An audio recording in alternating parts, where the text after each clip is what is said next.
Hello and welcome back to the Not the Old Firm YouTube channel. My name is Ben Banks, here to look back on the Scottish Cup semi-final, the first one of the weekend. Hibs v Dundee United, a 2-0 win for Hibs there. Hampden heartbreak of recent times put behind them as they beat Dundee United. They were favourites for this one. It's sort of dogged them in the past. They managed to get through it this time with a very comfortable win, albeit a controversial winner for Christian Doidge after Kevin Nisbet's decent opener in the first half. So we'll quickly look back on it all and sort of what it means for both sides on the winning and the losing side. If you haven't already subscribed to us, please do that now. And we'll have a reaction to St Mirren St Johnstone probably up as you watch this today.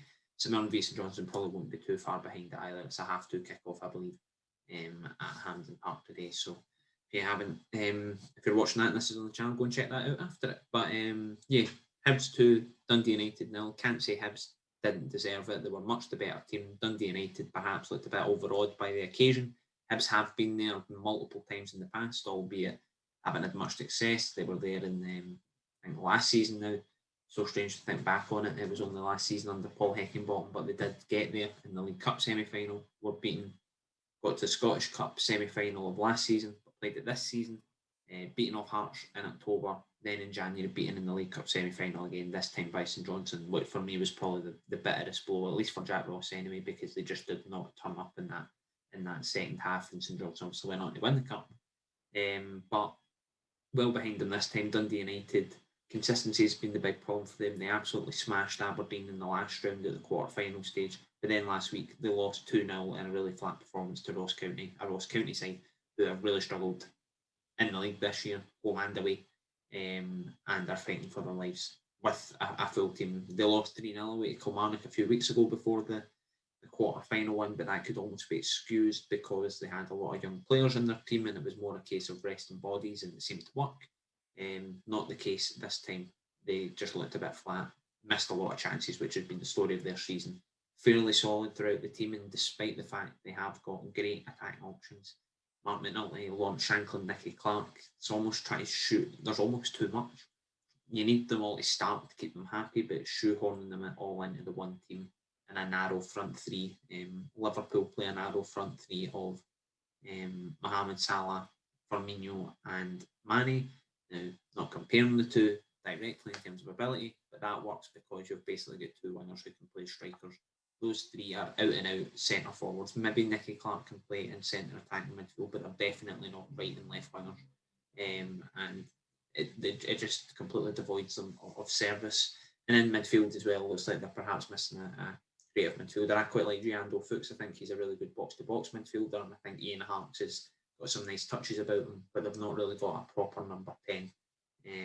Perhaps, at least for me, I think Nicky Clark should be back in there. And need some wide players as well. Width, they've got no width at all. So I think they need a couple of wide players. Nicky Clark in the number 10 position, and Mark McNulty might not be there next season, so it might open the gap for Lawrence Shankland to lead the striker line on his own, which might actually suit him a wee bit better than sort of having the two around him, because they've all sort of cancelled each other out this season. It's why, despite the fact they have got really good attacking options, Nicky Clark's had a fairly decent season, I think, all things considered. He's hit double figures. But I think maybe more people expected a bit more from Shankland on his return to the Scottish Premiership, and I think people expected a lot more from Mark McNulty, the striker himself, saying a few weeks ago that it hasn't been the season he wanted by his own admission. So, but on Hibs, brilliant performance from them again. They weren't even playing their best football, but they managed the game really well. They scored at key times. Kevin Nisbet's goal, excellent. He's approaching 20 for the season. Maybe comes a bit short for him. Maybe he probably need to score a couple in the last couple of Premiership games to make that a certainty. But he's been absolutely outstanding this season and will be deserving of a Euro 2020 spot.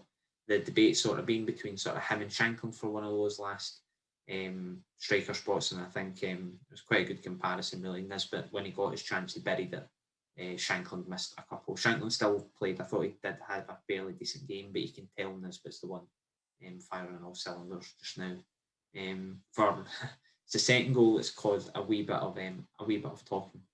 Christian Doidge played through on goal. Great link-up play between Martin Boyle, Kevin Nisbet, and into Doidge, but it's 2 yards offside.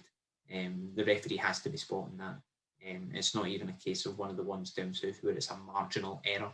VAR would look at that down south and it'd be cancelled in about 10 seconds. It was quite bad. You don't want to batter the referees too much because they have enough jobs as it is. The decision making has to be better than that. It's such a glaring error. The referee, the linesman can see a direct line in, and he still doesn't give it. That said, I think Hibs would have still went on maybe to score another, but Dundee United went up the other end, albeit galvanised by that second goal, so perhaps they don't go up the park with as much urgency. But scoring one goal is a lot easier than scoring two, perhaps even needing three. So, yeah, a big turn in the match that, and it won the game. Dundee United did go up the park. Jamie Robson had a massive chance that was missed. Matt Macy was just signed a new deal at Hibs until 2023. Made a really good save from Shankland, but overall Dundee United don't think they have any complaints about going out. Still been a decent season for them. Never looked in threat of going down after their return to the Scottish Premiership and a Scottish Cup semi-final as well to go along with that. Fairly decent. They'll want to hold on to Mickey Mellon, I suppose, for next season, and maybe just add a few bits and bobs to push them towards the top six where he thinks they should be. And as for Hibs, great season for them. If they can win the Scottish Cup, it'll be an amazing historic season. It won't be easy. I think the two Saints, and I hope nobody's in their mind, I think Jim Goodwin saying that St Johnstone are probably the favourites for that tie, given how good St Johnstone have been in the top six this season, albeit they sneaked on the last day over St Mirren. Over the course of the season, they've been outstanding from about October, November time. Had a horror start, and have gone on to, I mean, it's one of the best seasons in St Johnstone's modern history, at least. If they win the Scottish Cup, then it could be argued this is potentially St Johnstone's. It'll be one of their best seasons ever, which is quite remarkable for Callum Davidson's first season as a manager. Just a shame. Fans can't get to see it and things like that. But Hibs will probably want to avoid them in the final. Hope St Mirren can, not so much an upset, but perhaps rip the script up a bit. But yeah, Hibs will be delighted. And Josh Doig as well, should have a mention for him. Wanted to hold off recording this until the Sunday morning. So could say on this publicly that now that it has been announced, Josh Doig has been named the Scottish Football Writers Association Young Player of the Year. Rolls off the tongue, that one. But I got a heads up about that sort of during the game between Hibs and Dundee United. And yeah, outstanding season for him. Broke through into regular first team plans this season. He was on loan at Queen's Park last term, and I've said multiple times on Twitter and different various places that it's not just his stuff on the park that's impressed me. Off the park, you just it's a weird thing to compare somebody on, but when you talk to somebody, you just sort of get this vibe that they're destined for bigger things, and I get that all the time for Josh Doig. I think he'll go right to the top. I think comparisons have been made to Kieran Tierney and Andy Robertson, and I don't think Josh Doig will be far off that. I think he's been outstanding for us this season, and yeah, he'll go and have a really good career and deserving of his award. And yeah, it'll be interesting to see what happens with him in the summer. Flying left back, and already Leeds United are interested in him, Leicester City are interested in him, and there's been murmurs as well of Arsenal. Chelsea was one vaguely mentioned, Manchester City, Sunderland were linked, Celtic, Rangers haven't been linked yet, but they will be, I'm sure. So yeah, it's going to be an exciting summer for him, no doubt, but he seems like a level-headed guy. So excited to see his future career. It's just a shame he's a left back. Hopefully he's got a decent right foot for Scotland.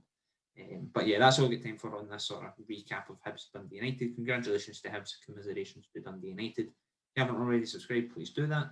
And until next time, take it easy.